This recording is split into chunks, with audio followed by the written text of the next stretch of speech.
వారికి సహాయం దేవాలి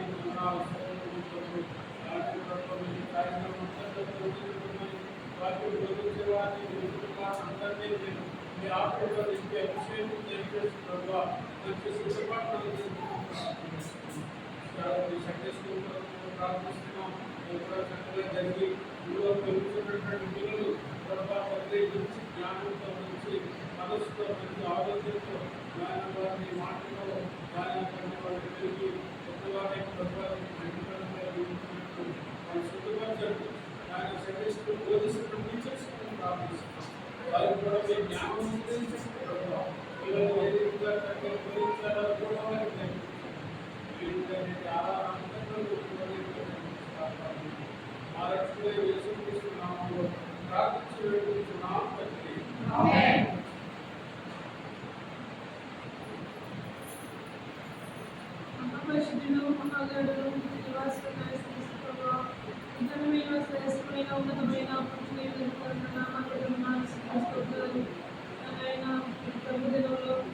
ఉన్నతమైన సజీవులుగా ఉంచి క్షేమారోగ్యాలతో పాసంగా సమకూర్చుకొని ప్రభావాన్ని ఆరాధిస్తానికి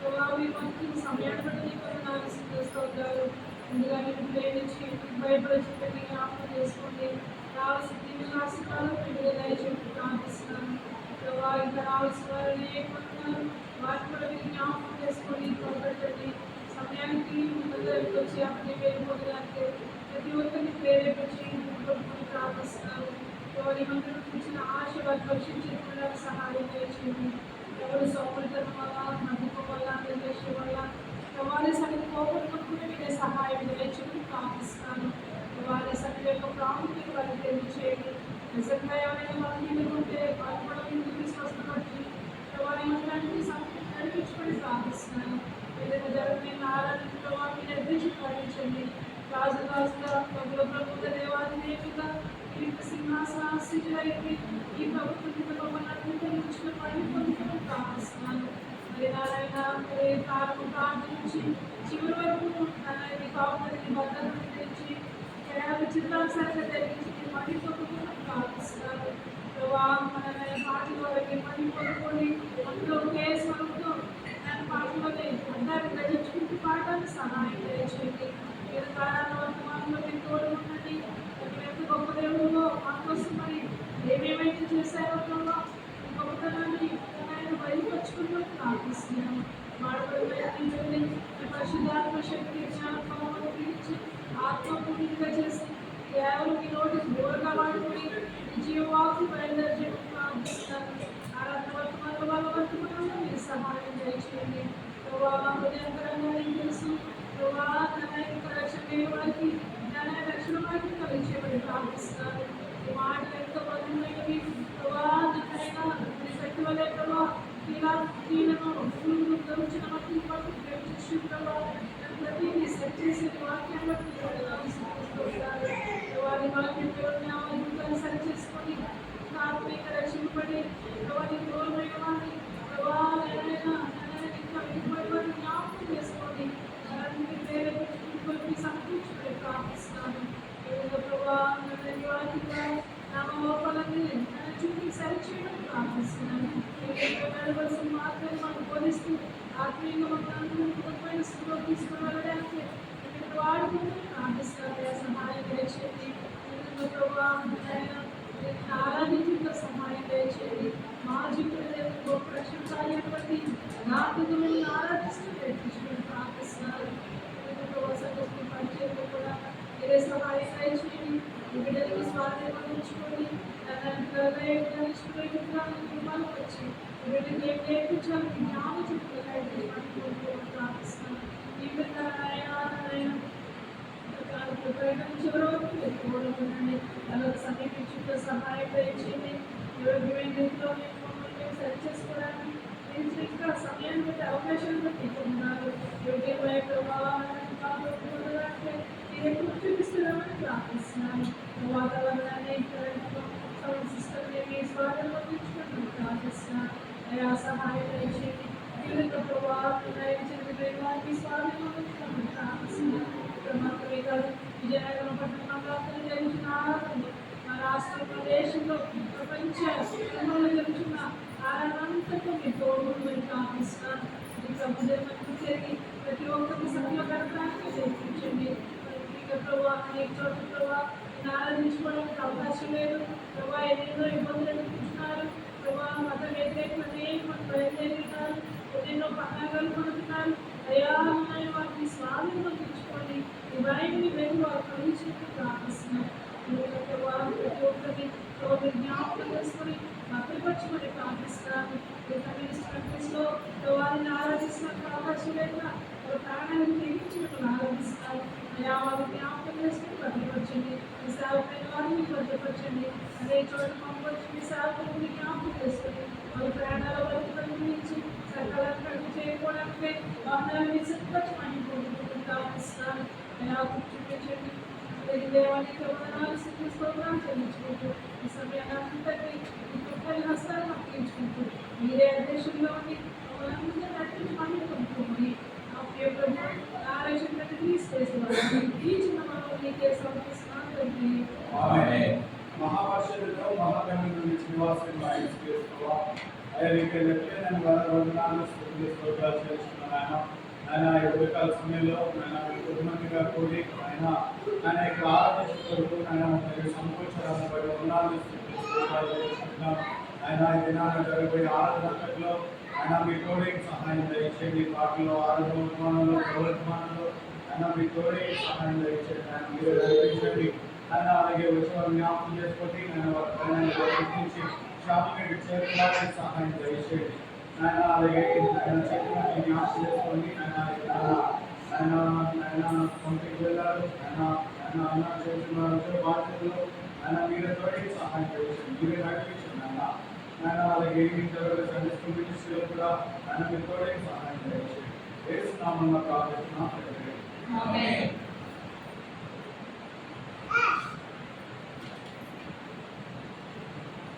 సమయంలో శివ గీతాల నుంచి కొన్ని పాటలు పాడుతున్న వాటిలో సహాయం చేయడానికి శ్రావణ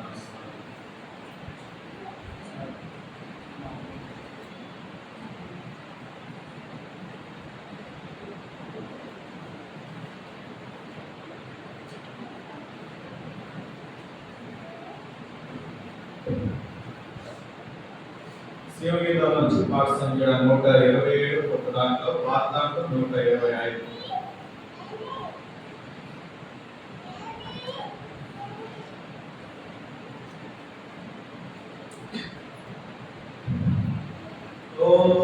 నా హృదయమా పాడుమా కొత్త గీతం ప్రభునాకే ఎంతో ఆనందం వర్ణింపజాలం ఎంతో ఆనందం వర్ణింపజాలం ఎంతో ప్రభు ప్రేమ హృదయమా పాడుమా క్రీస్తు నందు స్వాస్థ్యము చేసే తన సంకల్పం అద్భుతమది. క్రీస్తు నందు స్వాస్థ్యము చేసే తన సంకల్పం అద్భుతమది. భూమి పునాది వేయకమునుపే భూమి పునాది వేయకమునుపే ఏర్పరచుకో నేను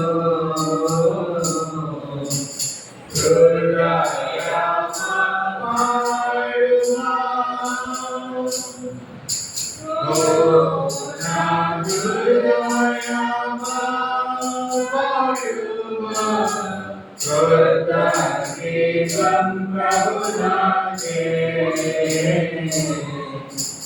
ఎంతో ఆనందం వర్ణింపజాలం ఎంతో ఆనందం వర్ణింపజాలం ఎంతో ప్రభు ప్రేమ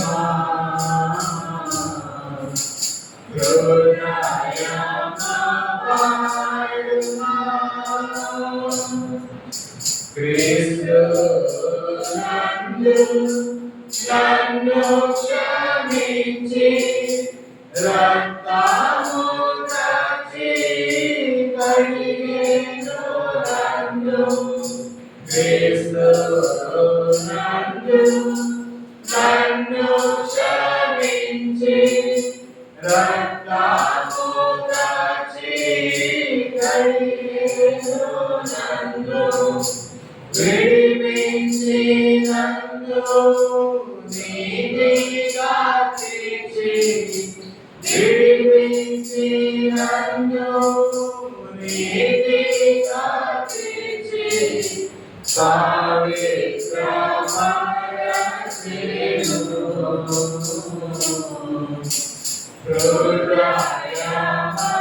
హృదయమపాడుమా ఓ నా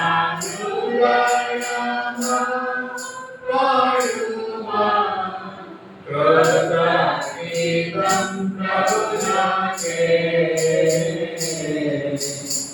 ఎంతో ఆనందం వర్ణింపజాలం ఎంతో ఆనందం వర్ణింపజాలం ఎంతో ప్రభు ప్రేమ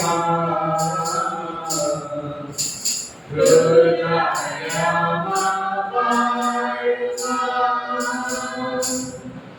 క్రీస్తులో నిన్ను దారికి పిలిచి చేర్చి కృత వ్యక్తిగా చేయ క్రీస్తులో నన్ను దారికి పిలిచి చేర్చి కృత వ్యక్తిగా చేయ గురుజేను ప్రభువా మధ్యపురుగోడా గురుజేను ప్రభువా మధ్యపురుగోడా కోరి సేవియుండెను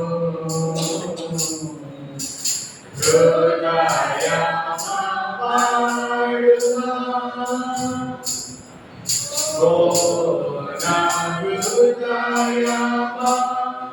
హృదయమపాడుమా కృతజ్ఞతం ప్రభునాకే ఎంతో ఆనందం వర్ణింపజాలం ఎంతో ఆనందం వర్ణింపజాలం ఎంతో ప్రభు ప్రేమ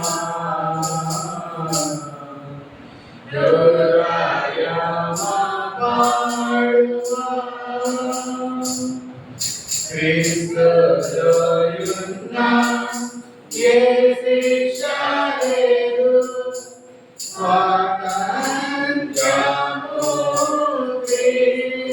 క్రీస్తునందే క్రీస్తులో యున్న ఏ శిక్ష లేదు స్వాతంత్ర్యము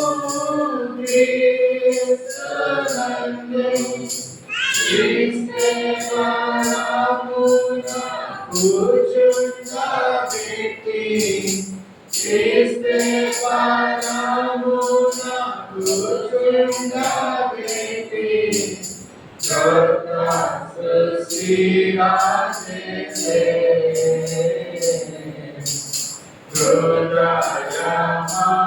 హృదయమపాడుమా ఓ నా హృదయమపాడుమా కృతజ్ఞతం ప్రభునాకే ఎంతో ఆనందం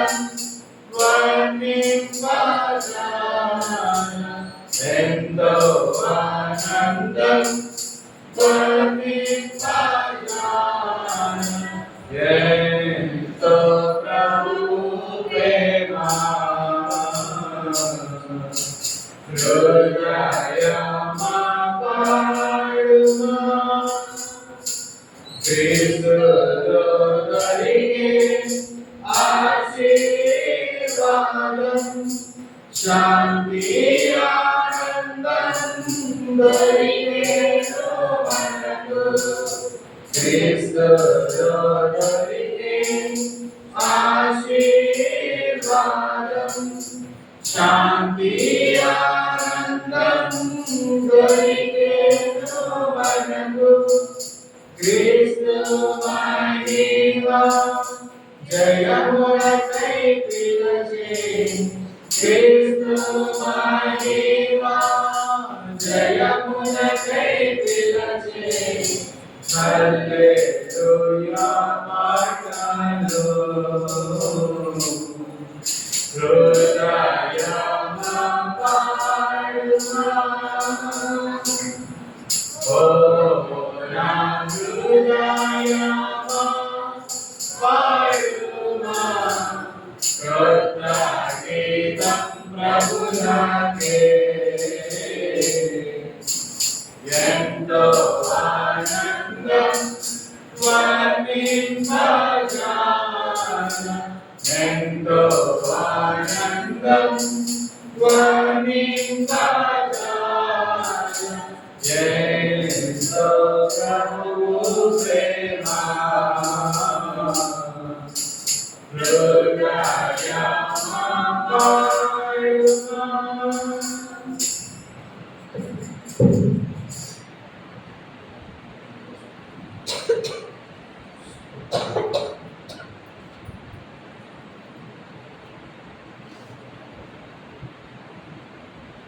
శివగీతం నుంచి పాట సంఖ్య 152 కొత్త దాంట్లో పాత దాంట్లో 150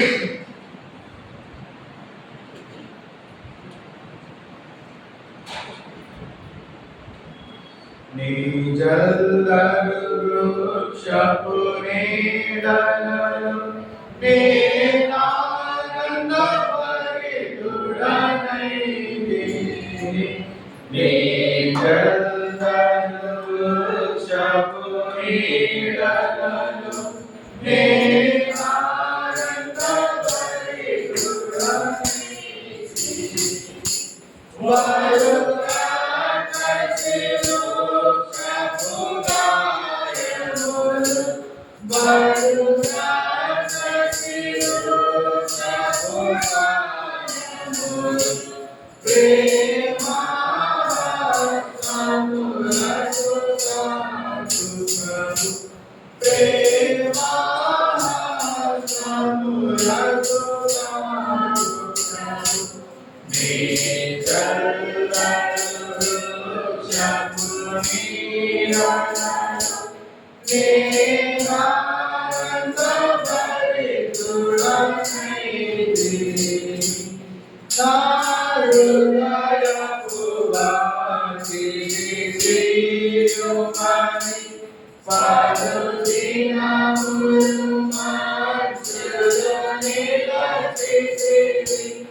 వ్యసనాత్రులుగా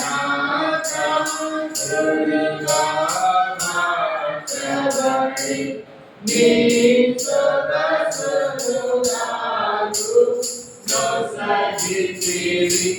నీ సొగసులు నాకు నొసగితివి. నీ కరుణను చాపుని రాగను నీ ఆనందభరితుడనైతివి. నీ పరిమళ పుష్పసుగంధములు నాలో హృదయములు నింపినవి. నీ పరిమళ పుష్పసుగంధములు నాలో హృదయములు నింపినవి.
Amen.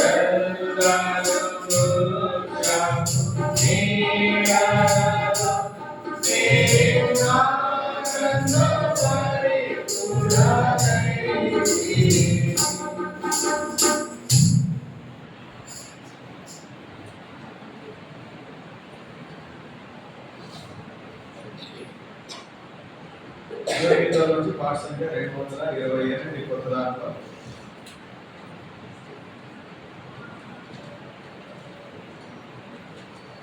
కొత్త దాంట్లో 228, పాత దాంట్లో 226, పాత పాట పుస్తకంలో 798 పాటలో సహాయం చేయడం వరకు స్వీకరణ.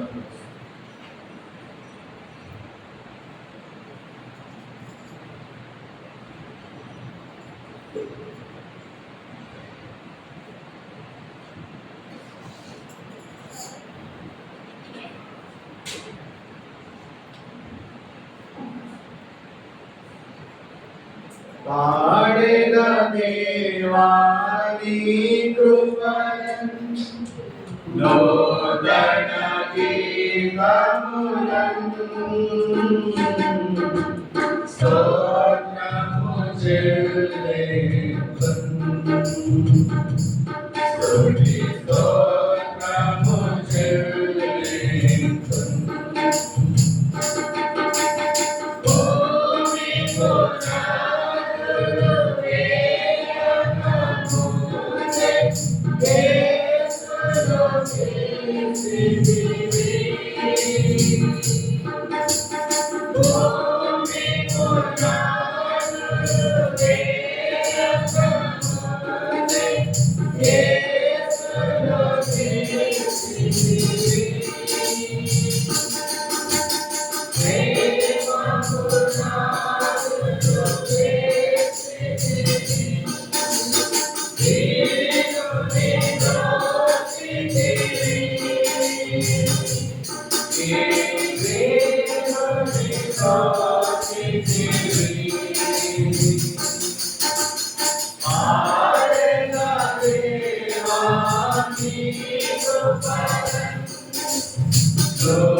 ఈ సమయంలో మనం బైబిల్ పట్టుకొని Bible పాడుతున్నాం.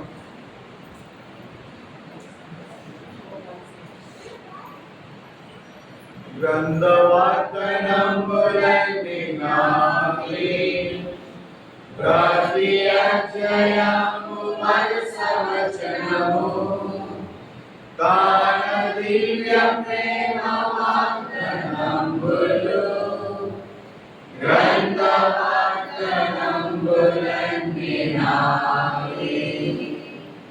Every promise in the book is mine. Every chapter, every verse, every line, all the blessings of His love divine.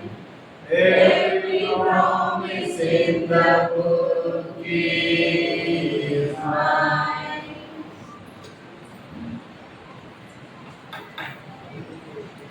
సమయంలో దేవుడు గ్రంథంలో మొదటి గ్రంథం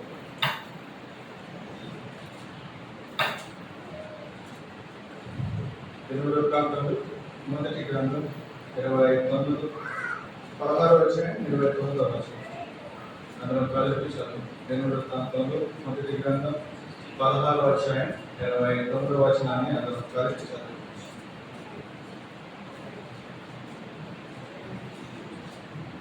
యెహోవా నామమునకు తగిన మహిమను ఆయన చెల్లించి నైవేద్యము చేయించుకొని ఆయన సన్నిధికి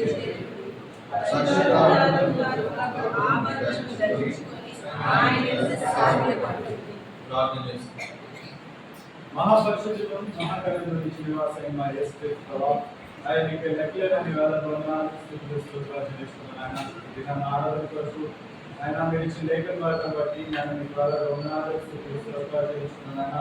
సర్వం లేఖన భాగం ద్వారా నన్ను ఆరాధన తెలియక నన్ను సహాయం చేసి పాల్గొంటున్న జ్ఞాపకం చేసుకోండి. నేను నన్ను మీ దూరంగా వాడుకునే సమయం చేయండి. వేస్తున్నాను ప్రార్థిస్తున్నాను.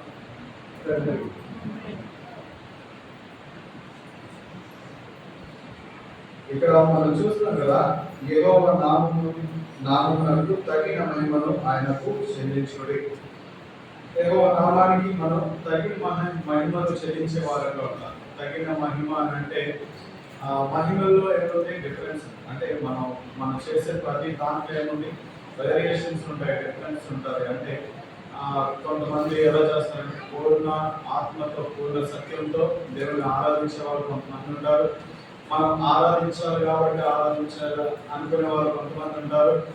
ఒకవేళ మనం ఆరాధించడానికి వెళ్ళకపోతే సాకులు వస్తారనే భయంతో వచ్చి ఆరాధించే వాళ్ళు కొంతమంది ఉంటారు. ఇక్కడ మనం చూసుకున్నట్లయితే యెహోవా నామమునకు తగిన మహిమను ఆయనకు చెల్లించింది. తగిన అని అంటే ఆయన ఆయన ఆయన నామానికి తగిన మహిమ అంటే ఆయన చేసిన పనికి మనం ఏం చేయాలి, దానికి తగినట్టుగా మనం ఏం చేయాలంటే ఆరాధించే వారుగా ఉండాలి. అంటే ఫర్ ఎగ్జాంపుల్ ఇప్పుడు కొంతమంది బేరాలు ఆడుతూ ఉంటారు. అంటే ఏదైనా వస్తువు తీసుకునే ముందు ఏం చేస్తారంటే బేరం ఆడుతూ ఉంటారు. అంటే దానికి తగిన వెల చెల్లించాలా.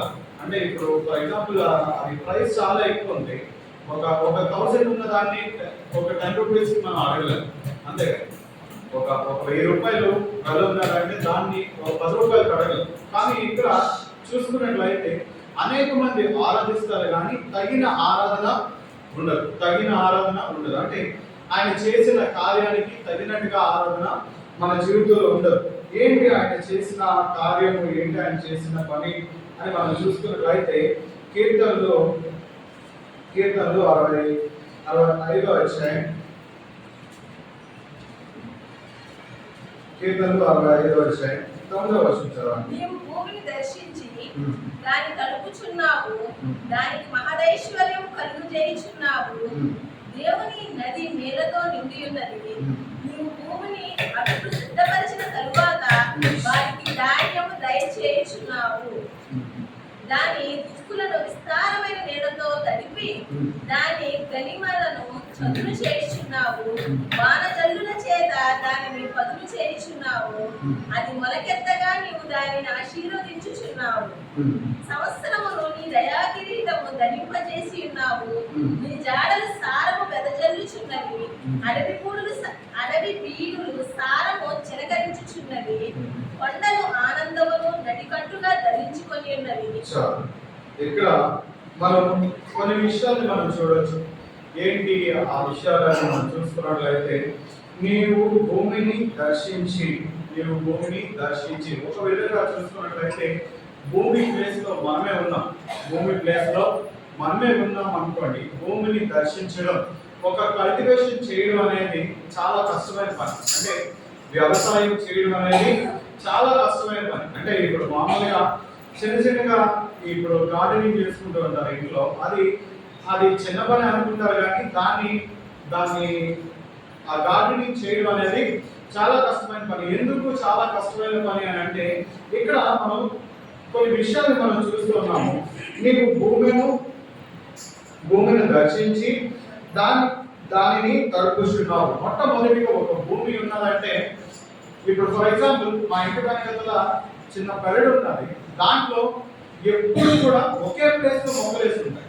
అంటే ఒకే ప్లేస్ లో అంటే అవి ఈసారి వంకాయలు ఉన్నా, తర్వాత టమాటాలు ఉన్నా, లేదా ఇంకేమున్నా ఆ వంకాయలు వేసిన ప్లేస్ లోనే మళ్ళీ టమాటాలు మొక్కలు వేస్తూ ఉంటారు. లేదా అక్కడ వేరే దగ్గర మళ్ళీ వేరే మొక్క వేస్తారు. అదే ప్లేస్ లో వేరే మొక్క వేస్తుంటారు. ఎందుకు వేస్తూ ఉంటారు? అలాగా ఎందుకు వేస్తూ ఉంటారు?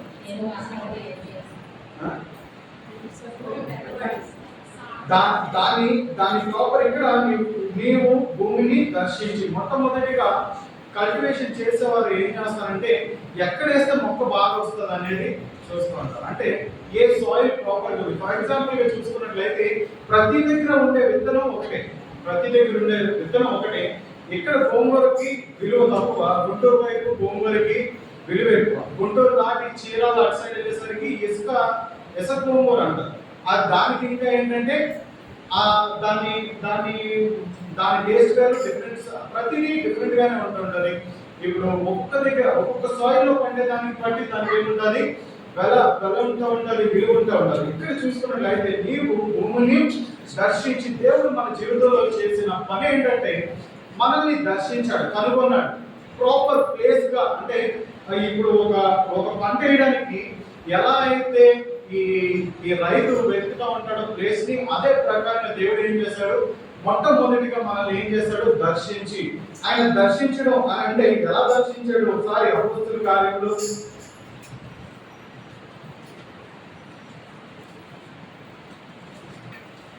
అపోస్తల కార్యములు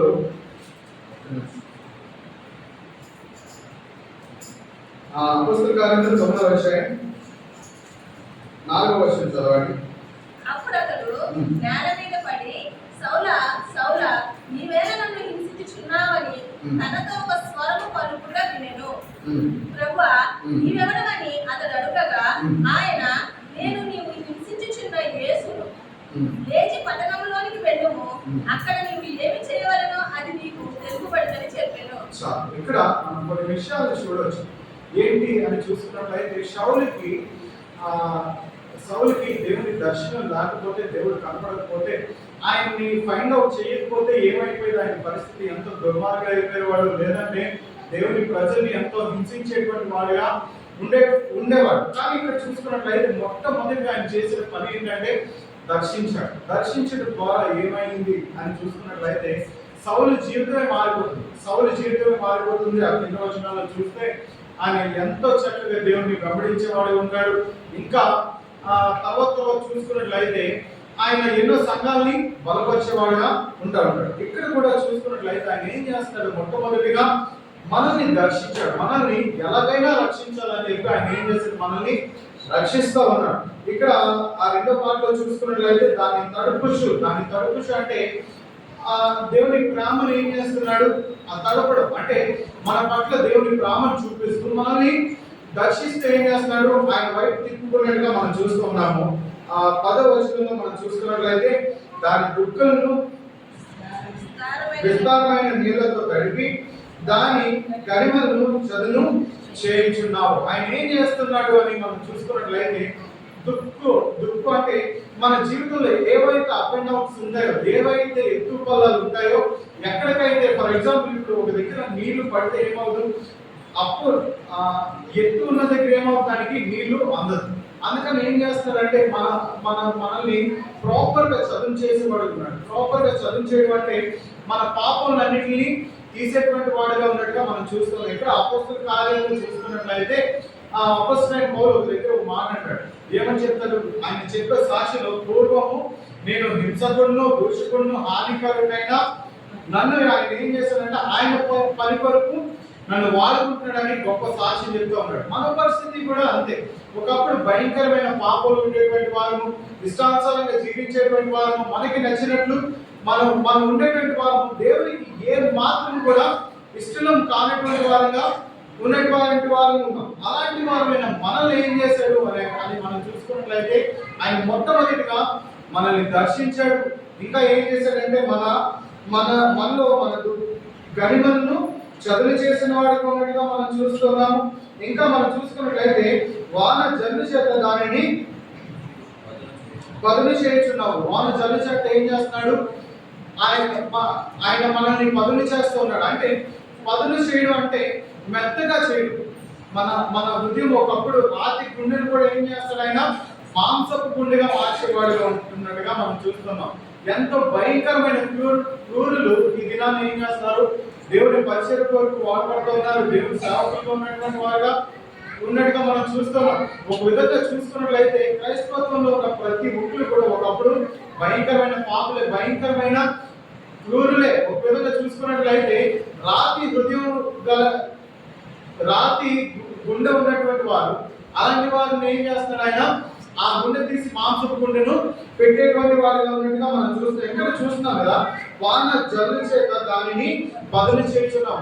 మనల్ని ఏం చేస్తున్నాడు అని అంటే పదును చేస్తూ ఉన్నాడు. ఎంతో మెత్తని స్వభావంగా యేసుక్రీస్తు స్వభావంలోకి మనల్ని మారుస్తూ ఉన్నాడు. ఒక విధంగా చూసుకున్నట్లయితే మొదటి యోహాను పత్రిక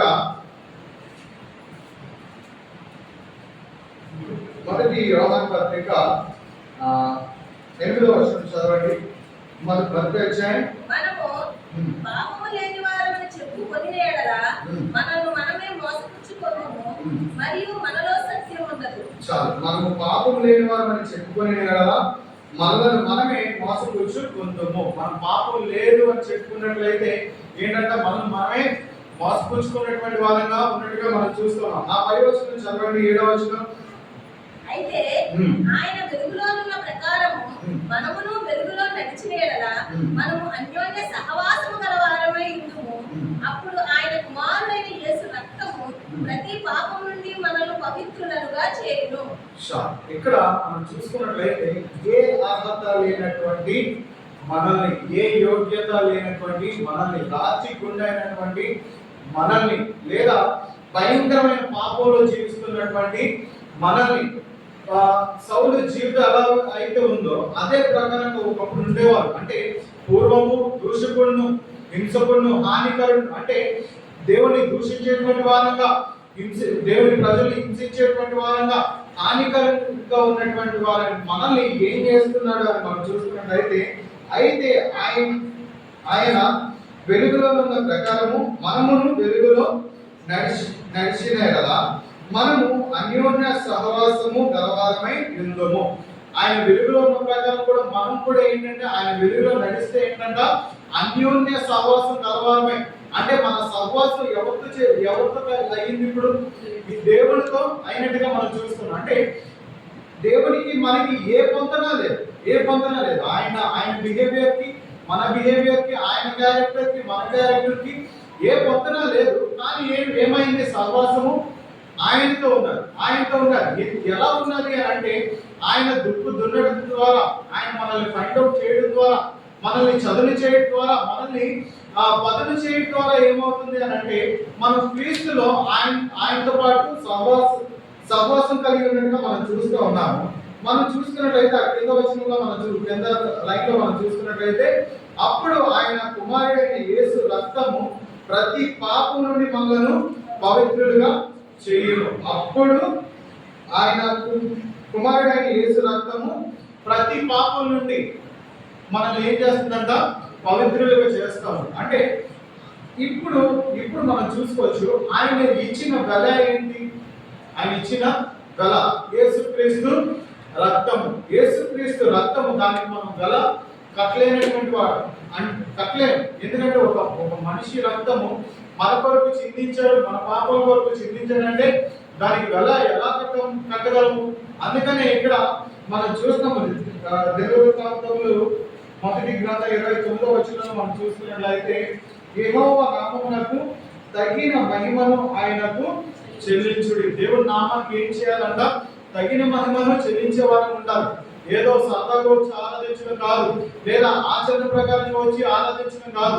ఆయన మన పట్ల చేసిన కార్యం ఏంటి అనేది మనం ఎరిగి దేవుడిని ఆరాధించే వారు ఉండాలి. ఆయన రక్తం వెల కట్టలేనటువంటిది. అలాంటి రక్తానికి మనం ఎంత ఆరాధించాలి దేవుడికి? ఇక్కడ కూడా మనం చూసుకున్నట్లయితే 6:4 అధ్యాయం,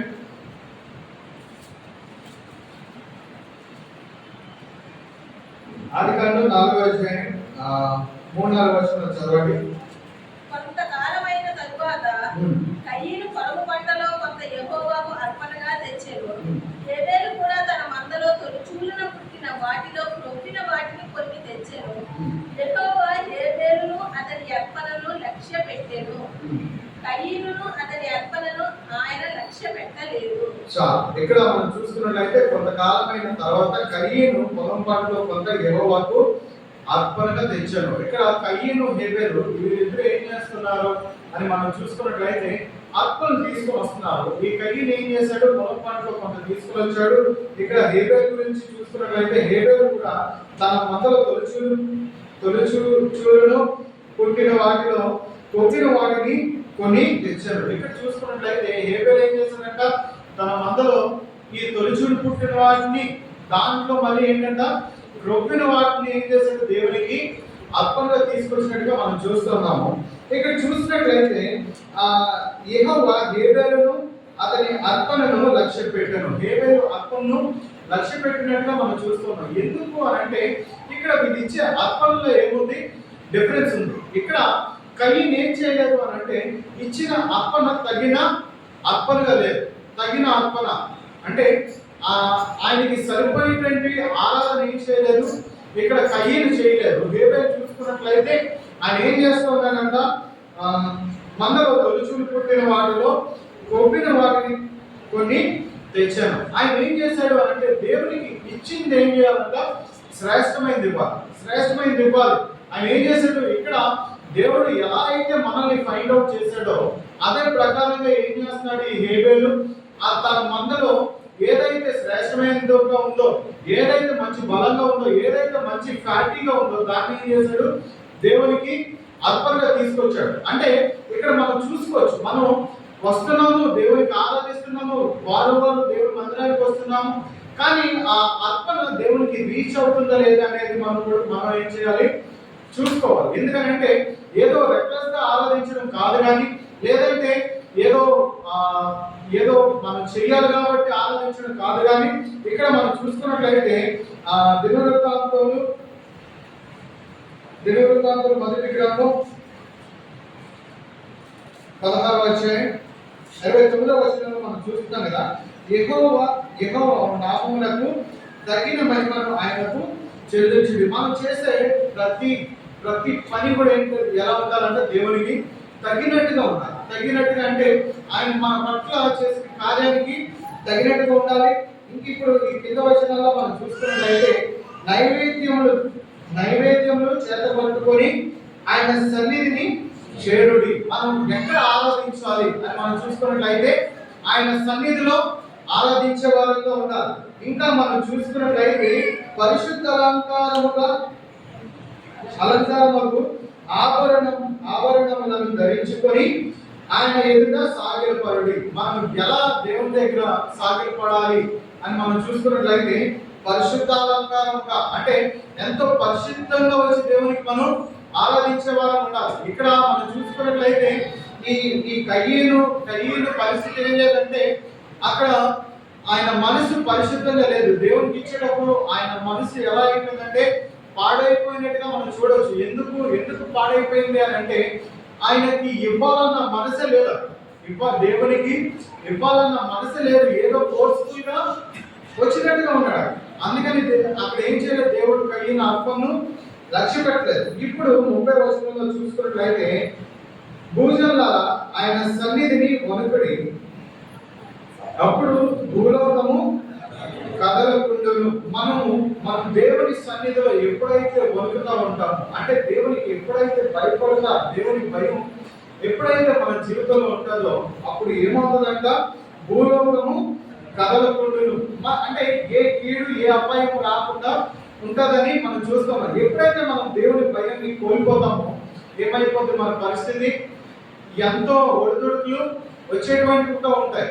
కాబట్టి మనం ఈ దినాన ఆరాధనలోకి వెళ్ళే ముందుగా మనం ఈ విషయాన్ని జ్ఞాపకం చేసుకోవాలి. మనం ఆయనకి తగిన ఆరాధనని మనం ఇస్తున్నామా లేదా అనేది మనం గ్రహించుకోవాలి. ఇక్కడ మనం చూస్తాం కదా, యెహోవా నామమునకు తగిన మహిమను ఆయనకు చెల్లించుడి. ఆయన నామానికి ఏం చేయాలి, మనం తగిన మహిమను చెల్లించే వాళ్ళకి ఉండాలి. మన పట్ల ఆయన చేసిన కార్యం చిన్నది కాదు.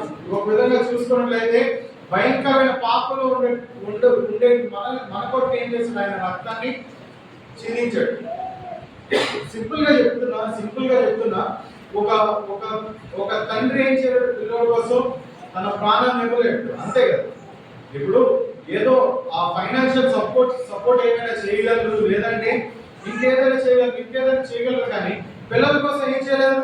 తల్లిదండ్రులు చనిపోలేరు, తల్లిదండ్రుల కోసం పిల్లలు చనిపోలేరు, లేదంటే భర్త కోసం భార్య చనిపోదు, భార్య కోసం భర్త చనిపోడు. అంటే అన్ని ఈ ప్రెసెంట్ డేస్ ఎలా ఉన్నాయంటే, ఎంతో సెల్ఫిష్ గా ఉండేటువంటి ప్రపంచంలో ఒక పాపమైన మన కొరకు ఏం చేస్తూ యేసుక్రీస్తు వారు తన రక్తాన్ని చిందించాడు. అంటే ఆయన రక్తం ఏంటంటే వెలకట్టలేనట్టుగానే ఉన్నారు. కాబట్టి మనం ఈ దినాన్న దేవుడిని ఆరాధించే ముందుగా మనం ఒక్కసారి జ్ఞాపకం చేసుకోవాలి, తగిన ఆరాధన మనం ఇస్తున్నామా లేదా అనేది మనం పరీక్షించుకోవాలి. ఎందుకంటే మనం చేసే ఆరాధనలో ఏముంటుంది, రెక్లెస్నెస్ ఉంటుంది, లేదంటే ఆచరణగా ఆరాధించే వాళ్ళు కొంతమంది ఉంటారు. కానీ ఇలాంటి ఆరాధన ఏమవ్వదు, దేవునికి అంగీకారం కాదు. మనం ఎన్నో సంవత్సరాల నుంచి దేవుడిని ఆరాధించవచ్చు, కానీ అదేమోట్లే దేవుడు తీసుకోవట్లేదు. ఇక్కడ మనం చూస్తాం కదా, ఆదికాండం 4వ వచనంలో కయీనును అతను అర్పణ ఏం చేయలేదు, దేవుడు లక్ష్య పెట్టలేదు. హేబెల్ అర్పణ మాత్రం లక్ష్య పెట్టినట్టుగా మనం చూస్తూ ఉన్నాం. కాబట్టి ఈ దినాన మన ఆరాధనలకు వెళ్ళే ముందుగా ఒక్కసారి మనం పరీక్షించుకుందాం, అసలు మనం చేసే ఆరాధన దేవుని దగ్గరికి వెళ్తుందా లేదా అనేది మనం పరీక్షించుకొని మనం దేవుని ఆరాధించే వారు ఉండాలి. ఆయన మన పట్ల చేసిన కార్యాన్ని గ్రహించి మనం ఆరాధించే వారు ఉండాలి. వెలకట్టలేనటువంటి రక్తాన్ని మన కొరకు చిందించాడు. ఏ యోగ్యత లేనటువంటి మన కొరకు ఏం చేసిన ఆయన చనిపోతూ ఉన్నాడు. కాబట్టి మనం ఈ దినాన దేవుని ఆరాధిద్దాం. దేవుడి వాక్యం దీవించుగాక. మన ఆరాధనలో పెళ్లి ముందుగా సియోన్ గీతాల నుంచి ఒక పాట పాడుకుందాం. పాటలో సాయం చేయడం వరకు శ్రావణ నమస్కారం.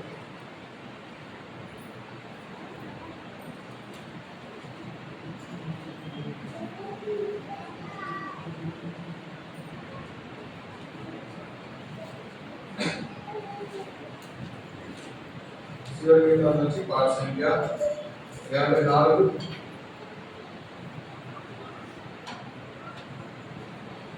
మొదటి చరణం రెండో చరణం పాడుతున్నాం. రెండో చరణం పాడుతుండగా సండే స్కూల్ పిల్లలు సండే స్కూల్ కొత్త దాంట్లో 84, పాత దాంట్లో 82. ఎవరైనా సాంగ్స్ బుక్స్ లేకపోతే కిటికీలోనే ఇక్కడ ఫ్రంట్ కిటికీలో కూడా ఉన్నాయి, మీకు తీసుకోవాల్సిందిగా మనం చేస్తున్నాం. స్తోత్రితుము నీకువాడు తండ్రి, సత్యముతో ఆత్మతో నింపుడు. స్తోత్రితుము నీకువాడు తండ్రి, సత్యముతో ఆత్మతో నింపుడు.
మొదటిగా సండే స్కూల్ తీసుకునే టీచర్ గారు మొదటిగా ఆరాధిస్తారు. దాని తర్వాత బ్రదర్స్ నుంచి ఒకరు, సిస్టర్స్ నుంచి ఒకరు క్లుప్తంగా ఆరాధించారు.